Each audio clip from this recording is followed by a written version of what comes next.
warahmatullahi wabarakatuh. Waalaikumsalam warahmatullahi wabarakatuh. Alhamdulillahilladzi anzala as-sakinata fi qulubil mu'minin yazdadu imanan ma'a imanihim. Asyhadu an la ilaha illallah wa asyhadu anna Muhammadan abduhu wa rasuluh. Allahumma shalli ala Muhammad wa ala alihi wa sahbihi ajma'in, amma ba'd. Fa inna khairal hadis kitabullah wa khairul huda huda Muhammad sallallahu alaihi wasallam wa syarrul umur muhdatsatuha wa kullu muhdatsatin bid'ah wa kullu bid'atin dhalalah wa kullu dhalalatin finnar. Ikhwatul iman rahimakumullah, segala puji bagi Allah atas segala nikmat dan rahmatnya, termasuk nikmat kesehatan yang Allah berikan kepada kita pada siang hari ini. Adapun salawat serta salam kita haturkan dan sanjungkan kepada panutan kita Nabi Muhammad sallallahu alaihi wasallam. Bapak dan Ibu yang dirahmati Allah, pada kajian siang hari ini kita membahas kitab Tauhid karangan Dr. Shalih Al-Fauzan Bil Fauzan. Bulan yang lalu kalau tidak salah saya baru membahas masalah muqaddimah, pengantar. Pada kesempatan ini kita beranjak membahas tentang masalah poin yang pertama dari kitab Tauhid ini, yaitu tentang makna akidah dan pentingnya akidah. Apa itu akidah? Secara etimologis, secara bahasa, akidah artinya dalam bahasa Indonesia pengikatan. Takut tukada, aku teringat dengan hal ini, terikat dengan hal ini. Itu secara lugawi, secara etimologis. Secara terminologis, secara ta'arif dalam ilmu syar'i, akidah itu kata jumhur ulama al-umurul lati yajibu ayyusaddiqa biha qalbak. Akidah itu adalah sesuatu yang membuat kita itu yakin dengan hal itu, membenarkan, dengan hati kita membenarkan hal itu. Maka orang yang punya akidah yang benar, dia akan membenarkan Islam dan menafikan agama lain. Ya, dia meyakini Islamlah agama yang paling benar. Inna dina indallahil Islam. Maka kalau ada orang Islam mengakui kebenaran agama lain, maka akidahnya rusak. Kenapa kita tidak boleh mengakui kebenaran agama lain? Karena kata Allah, innal ladzina kafaru min ahlil kitabi wal musyrikina fi nari jahannam. Sesungguhnya orang-orang Yahudi dan Kristen dan orang-orang musyrik, Buddha, Hindu, Konghucu, Kejawen dan lain-lain, fi nari jahannam. Jadi pemahaman pluralisme dan pluralisme dan perennialisme itu pemahaman yang batin. Dengan alasan toleransi, banyak orang sekarang berpaham semua agama sama. Itu sangat bahaya kepada akidah.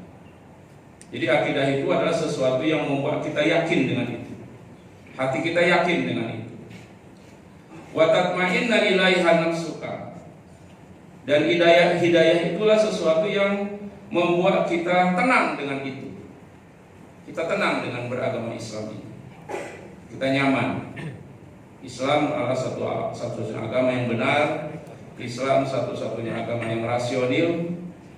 Islam adalah satu-satunya agama yang bisa menenangkan hidup kita, menyelamatkan hidup kita di dunia dan di akhirat. Allah menegaskan dalam surah 25 Al-Furqan, dalam surah 13, ya, surah Ar-Ra'd ayat 28, dengan firman-Nya, alladzina amanu wa tatma'innu qulubuhum bi dzikrillah. Orang-orang beriman itu hatinya akan tentram dengan mengingat Allah, akan nyaman, jauh dari stres, apalagi depresi dengan mengingat Allah. Ala bi dzikrillah tatma'innul qulub. Ingatlah, dengan berzikir hati akan tenang. Setuju tidak dengan zikir hati tenang? Buktinya apa? Karena saya sampaikan di sini buktinya ada orang di rumahnya nggak bisa tidur, di pengajian nyenyak tidurnya. Berarti pikirnya berhasil. Makanya saya sangat kecewa kalau ceramah tidak ada yang tidur. Kalau ceramah itu harus ada yang tidur. Bukti Ustadz berhasil memberikan ketenangan. Cuma kalau tidur kabur semua.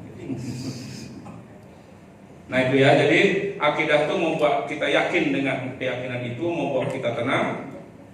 La yumazizuhu raibun, tidak ada keraguan sama sekali. Contohnya saja dengan akidah yang as-sahihah, akidah yang benar kita tenang ketika kena banjir kemarin. Bapak Ibu ada yang kena banjir tidak? Saya alhamdulillah kena banjir juga. Tapi orang yang punya akidah as-sahihah, dia yakin banjir kemarin itu adalah takdir. Allah telah menetapkan rezeki kita, jodoh kita, maut kita, musibah kita sebelum kita dilahirkan. Ya sudah takdir. Allah menegaskan dalam surah Al-Hadid surah 57 ayat 22, ma asaba min musibatin, tiada satupun musibah fil ardi yang menimpa muka bumi ini, termasuk banjir kemarin, illa fi wa fi anfusikum, kata Allah, dan musibah yang telah menimpa diri kalian, illa fi kitabim min qabli an namraha, melainkan semuanya sudah tertulis di kitab Lauhul Mahfuz sebelum kami menciptakan kalian. Inna dzalika 'alallahi yasir, yang demikian mudah bagi Allah. Jadi apapun musibah yang kena pada diri kita, termasuk fenomena alam yang kemarin itu, ya itu sudah takdirnya, nggak usah disesali. Memang pada hari itu, jam itu, menit itu, detik itu kita akan dapat musibah itu. Jadi tenang. Makanya kata Rasulullah, wa in asabaka syai' fala taqul law. Kalau engkau tertimpa suatu musibah, jangan mengatakan seandainya, itu nggak boleh. Ketika orang dapat musibah lalu berandai-andai, akhirnya lama-kelamaan dia mengingkari takdir. Sedangkan takdir itu rukun iman kita yang ke-6. Ya sudah takdir. Kalau dia menerima takdir buruk itu, termasuk banjir kemarin, Allah menegaskan dalam surah Al-Baqarah 153, innallaha ma'as sabirin. Allah bersama orang sabar. Kalau dia sabar menerima musibah itu, musibah apapun itu, dia akan timbul keyakinan dalam dirinya, fa inna ma'al usri yusra, inna ma'al usri yusra. Jadi orang yang punya al-aqidah as-sahihah ada pengaruh kepada ketenangan batin. Tenang aja, walaupun di tengah-tengah banyak masalah kehidupan. Kata Buya Hamka, orang yang punya akidah yang benar itu kayak peselancar. Peselancar itu dia bisa happy, dia bisa enjoy, dia bisa tenang di tengah deburan ombak yang besar. Orang beriman harus seperti itu. Betul apa betul? Betul Bapak Ibu? Bapak Ibu kalau sholat sendiri di rumah tidak berjamaah, yang sering dibaca Al-Baqarah apa Al-Ikhlas? Jangan ada dusta di antara kita. Gak jawab aja, saya tahu jawabannya. Karena kelihatan mukanya mukhlisin, semua orang-orang ikhlas. Dalam surat Al-Ikhlas yang sering kita baca, ada suatu ayat, kalau kita meyakininya dengan akidah yang benar, kita akan tenang apapun masalah hidup kita. Apa ayatnya? Allahus somad, Allah tempat bergantung. We are not alone, kita tidak sendiri. Di belakang kita ada Allah. 17 kali sehari kita mengucapkan surat Al-Fatihah ayat 5, dan kita harus yakin dengan ayat itu karena kita ucapkan 17 kali minimal. Wa iyyaka nasta'in, kepadamu ya Allah kami meminta tolong. Jadi ada korelasi, ada hubungan al-aqidah as-sahihah dengan ketenangan batin. Makanya di sini dikatakan pengertian akidah itu wa tatma'inna ilaika nafsuka, dan kamu jadi tenang jiwamu itu dengan akidah itu, tidak stres. Makanya kalau ada orang sering stres, sering depresi, itu ada error dari segi keimanan. Maka Rasulullah bersabda dalam satu hadis sahih, kalau ada orang KTP-nya Islam tapi dia bunuh diri, jangan disolatkan. Kenapa jangan disolatkan? Akidahnya rusak. La yu'minul mar'u hatta yu'mina bil qadari khairihi wa syarrihi. Hadis sahih riwayat Bukhari. Tidak beriman seseorang sampai dia mengimani takdirnya baik atau buruk. Jadi ketika dia kena musibah, ya sudah, ini takdir Allah. Rukun iman saya yang keenam adalah mengimani takdir. Saya akan terima ini, pasti ada hikmahnya. Makanya dalam surat Az-Zumar ayat 10, orang beriman itu harus menganggap musibah itu nikmat. Kalau ada orang menganggap musibah itu sesuatu yang negatif, itu akidahnya rusak. Allah menegaskan, kenapa ketika orang dapat masalah, dapat musibah, dapat kesulitan, langsung berpikir negatif? Itu setan, kata Allah. Ayatnya surah Al-Imran ayat 175. Ini penyebab orang itu suka kecil hati, suka pesimis, suka suuzon kepada nasibnya. Innama dzalikumus syaitan, itulah setan, yukhawwifu awliya'a, yang suka nakut-nakutin manusia beserta pengikutnya. Fala takhafuhum wa khafuni in kuntum mu'minin. Jadi kerjaan setan diantaranya takhwif. Takhwif itu maknanya nakut-nakutin, sehingga orang itu pesimis dengan masalah. Sedangkan orang beriman nggak mungkin dia pesimis dengan masalah, karena merasa di belakangnya ada Allah yang selalu membackup-nya. Betul Bapak Ibu?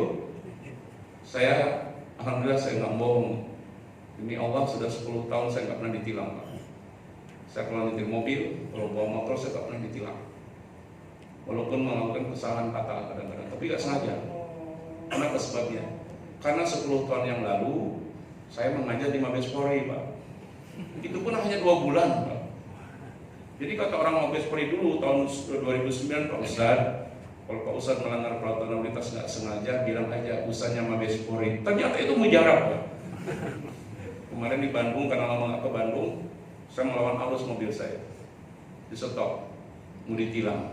Saya bisikan, dengan bisikan tetangga, maaf Pak Polisi, saya usahanya Mabes Polri. Siap, wah Pak Ustadz. Saya kaget jadi, siap Pak Ustadz. Jadi maknanya secara psikologis, kalau kita merasa dan meyakini Allahus Samad, kalau kita merasa dan meyakini wa iyyaka nasta'in, kalau kita merasa dan meyakini fa inna ma'al usri yusra, inna ma'al usri yusra, kita akan tenang menghadapi apapun masalah. Ya.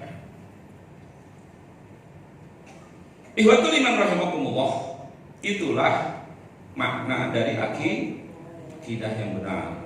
Maka kita harus selalu menjaga akidah yang benar ini. Jangan sampai lemah. Karena akidah ini fluktuatif kekuatannya, bisa naik, bisa turun. Pernah saya sampaikan di sini, Filipina itu dulu negara Islam, Bapak Ibu. Di bawah Sultan Sulaiman. Ibu kotanya P.A. Manila. Filipina sekarang negara Katolik terbesar di Asia. India dulu di bawah Mughal Empire. Ada suatu kerajaan yang kuat sekali, kerajaan Islam. Salah satu peninggalan itu Taj Mahal. Sekarang Islam di India sekarang punah. Ada hanya di Kashmir aja. Ya, maksudnya minoritas, masih ada orang Islam India. Dulu mayoritas, dulu dominan, hilang. Spanyol dulu di bawah Bani Umayyah kedua selama 750 tahun. Tidak ada peradaban Eropa kalau tidak kontribusi peradaban Eropa umat Islam di Spanyol. Nggak ada itu peradaban Eropa Barat sekarang. Pembuka dari Renaissance atau Renaissance itu adalah ilmiawan-ilmiawan Islam. Mereka yang telah membuat orang-orang Barat itu melek dengan ilmu. Sekarang Islam di Spanyol tinggal kenangan sejarah yang ditangisi oleh umat Islam dunia. Akidahnya hilang. Jadi kalau kita nggak menjaga akidah kita, bisa hilang. Salah satu cara kita menjaga akidah kita di antara sekian banyak cara adalah rajin datang ke majelis ilmu, majelis taklim. Apa bahayanya kalau Bapak Ibu kita dalam jangka waktu lama tidak datang ke majelis taklim? Allah menegaskan ayatnya dalam surah Al-Mujadilah ayat 19. Allah berfirman, istahwada alaihimus syaitan, setan telah menguasai mereka manusia, fa'ansahum zikrullah, membuat manusia lupa kepada Allah, ulaika hizbus syaitan, mereka menjadi golongan setan. Jadi kalau kita jalan dikir, jangan datang ke majelis taklim, lama-kelamaan kita jadi temannya setan. Tidak sedikit ada orang fisiknya manusia, kelakuannya persis kayak setan. begal motor ya, PSK, ya penyanyi dangdut yang seksi, goyang-goyang di TV dilihat jutaan orang nggak merasa salah, dukun-dukun, itu orang-orang yang telah menjadi hizbus syaitan, menjadi golongan setan, menjadi temannya setan. Penyebabnya apa kata Allah? Jarang datang ke majelis. Betul Bapak Ibu? Maka sesibuk apapun dengan urusan keduniaan kita, minimal kata jumhur ulama, kita hadir di majelis taklim supaya ada pencerahan itu seminggu sekali. Tahu kan doanya supaya rajin ke majelis taklim? Allahumma paksain. Apa enggak? Hadis doi rawahu Ustaz Yunus. Kalau nggak dipaksain, nah setan selalu menggoda. Maka kalau Bapak mau datang ke pengajian, apalagi di musim hujan, langit agak mendung, datang bisikan, wah kayaknya Ustaznya nggak datang nih, kayaknya jemaah lain nggak datang, nah langsung aja berdoa Allahumma paksain. Betul apa betul? Salah kok betul. Salah itu mah. Ya. Jadi akidah seseorang itu naik turun. Musahabatul ahya, bergaul rapat dengan orang soleh, itu salah satu cara menjaga akidah.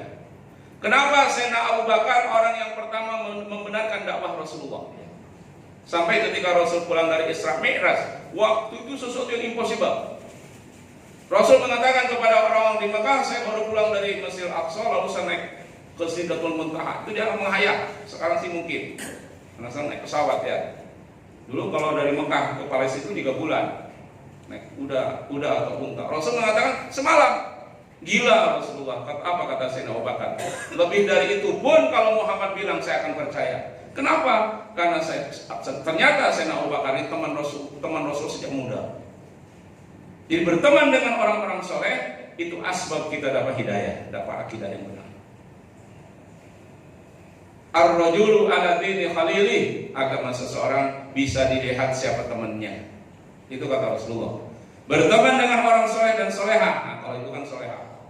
Berteman dengan orang soleh dan soleha, kata Rasulullah, diilustrasikan seperti berteman dengan pedagang minyak wangi.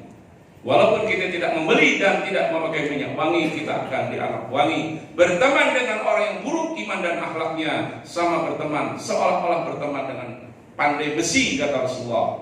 Kalau dia tidak kena cipratan apinya, dia kena bau keringatnya. Makanya pernah ada seorang sahabat namanya Abdullah bin Mu'id. Sahabat ini yang mengislamkannya Rasulullah dan pernah menjadi penulis wahyu Rasulullah. Karena Rasulullah itu kan tidak bisa baca dan nulis ya. Jadi apa hikmahnya Rasulullah itu ummi, tidak bisa baca dan nulis. Sampai sekarang nggak ada tuduhan bahwa Quran buatan Muhammad, karena Rasulullah tidak bisa baca dan nulis. Nah, Abdullah bin Mu'id ini orang diislamkan oleh Rasulullah. Tapi endingnya Abdullah bin Mu'id ini mati dalam keadaan murtad. Kenapa dia murtad dari Islam? Dia berteman dengan Ubay bin Khalaf, seorang tokoh Quraisy.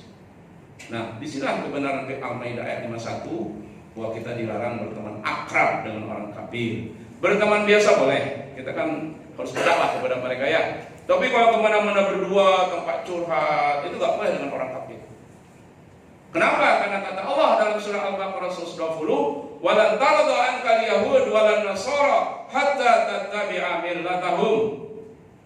Tidak akan ridha walan tarda al-yahud, orang Yahudi, wan nasara, orang Kristen, hatta tattabi'a millatahum, sampai mereka bisa memurtadkan kita. Saya 2 hari yang lalu saya lihat di YouTube itu ada vlog yang temanya Why I Convert to Islam, Why I Decide to Embrace Islam. Kenapa saya memeluk Islam? Tidak ada orang Jerman sudah masuk Islam jadi mualaf, dia tersinggung karena sama media di mana-mana termasuk Indonesia diberikan public opini Islam itu teroris. Betul tidak? Kalau OPM membunuh polisi, membunuh tentara nggak dibilang teroris, KKB. Tapi kalau ada orang baru jenggot sedikit teroris kan gitu ya. Nah sama di Jerman juga begitu. Nah dia orang bule Jerman masuk Islam. Media Jerman mengatakan teroris Islam itu. Maka dia membuat satu ya maknanya membela Islam. Kita kan harus membela Islam. Dia tulis di media sosialnya, Siapa bilang Islam teroris? Siapa yang memulai perang dunia ke-1 dan ke-2? Agamanya apa? Kristen. Siapa yang menjajah ratusan tahun negara-negara dunia termasuk negara Islam? Agamanya apa? Kristen. Siapa kata dia membantai hampir 100 juta orang Indian di Amerika? Kristen. Siapa yang membantai sampai ada Islam missing link, generasi hilang di aborigin Australia? Itu orang Kristen. Siapa yang membunuh orang Maori di New Zealand? Itu orang Kristen. Terus dia menyentuh Indonesia dalam tulisannya. Kenapa Islam di Indonesia datang tidak dengan kekerasan, tidak menumpahkan setetes darah pun, tapi dia bilang, kenapa orang-orang Indonesia bagian timur murtad ya dari memeluk agama Kristen dengan kekerasan? Di Islam itu agama yang rahmatan. Kalau ada umat Islam sekarang melawan Israel di Timur Tengah karena mereka dijajah, maka melawan. Bukan berarti Islam suka kekerasan. Nah ya, jadi ikhwatul iman rahimakumullah, akidah itu naik turun, kita harus terus menjaganya ya. Nah, di antara cara kita menjaga akidah as-sahih tadi, kita harus rajin ke majlis taklim, kita harus berteman akrab dengan orang-orang soleh.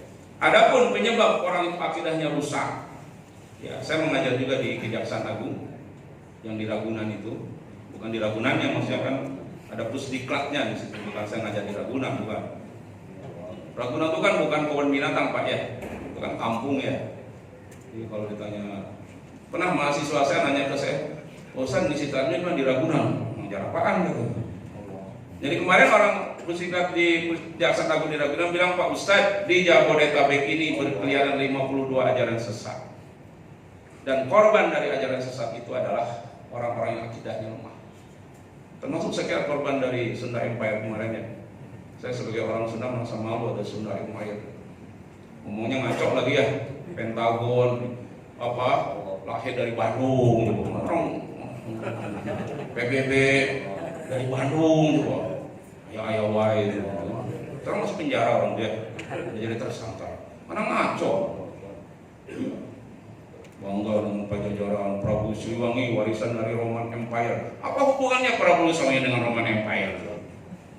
Stres. Nah, orang-orang yang ikut ajaran-ajaran sesat, ikut ikut liberal, pemahaman semua agama sama, ikut Syiah, ikut LDI, ikut Lia Eden. Lia Eden pakai Edan. Edan tuh ya. Lia kan namanya awalnya Lia Minudin itu.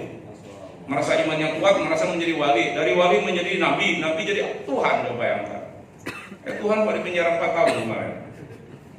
Makanya Bapak Ibu harus bangga, polisi kita ini the best police in the world. Bisa mengalahkan FBI. Kenapa? Karena statusnya polisi di dunia yang nangkap Tuhan di Indonesia. Si Lia Edan itu ditahan sama polisi.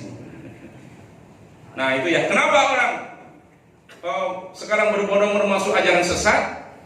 Ya karena pertamanya, faktor utamanya dalam buku kitab Tauhid ini adalah al-jahlu anil haq, bodoh dari kebenaran, tidak mau menuntut ilmu agama, sibuk dengan urusan dunia, sementara imannya gak dijaga, akidahnya gak dijaga. Sedangkan akidah ini aset kita yang paling berharga, yang bisa menenangkan dan menyelamatkan kita dunia akhir, gak dijaga, masuklah ajaran-ajaran sesat. Jadi ikhwatul iman rahimakumullah, karena sekarang zuhurnya agak lambat ya, biasanya kita agak lama ya. Jadi itulah kita baru membahas dalam kitab Tauhid ini di awal-awal tentang makna dan wa'ahmiyatul akidah, makna dan pentingnya kita menjaga akidah. Ya, mudah-mudahan Bapak dan Ibu dan juga saya termasuk orang yang diistiqomahkan dalam iman dan Islam, dan mudah-mudahan kita termasuk hamba Allah yang husnul khatimah. Subhanaka Allahumma wa bihamdika asyhadu an la ilaha illa anta astaghfiruka wa atubu ilaik. Akhirul kalam. Assalamualaikum warahmatullahi wabarakatuh.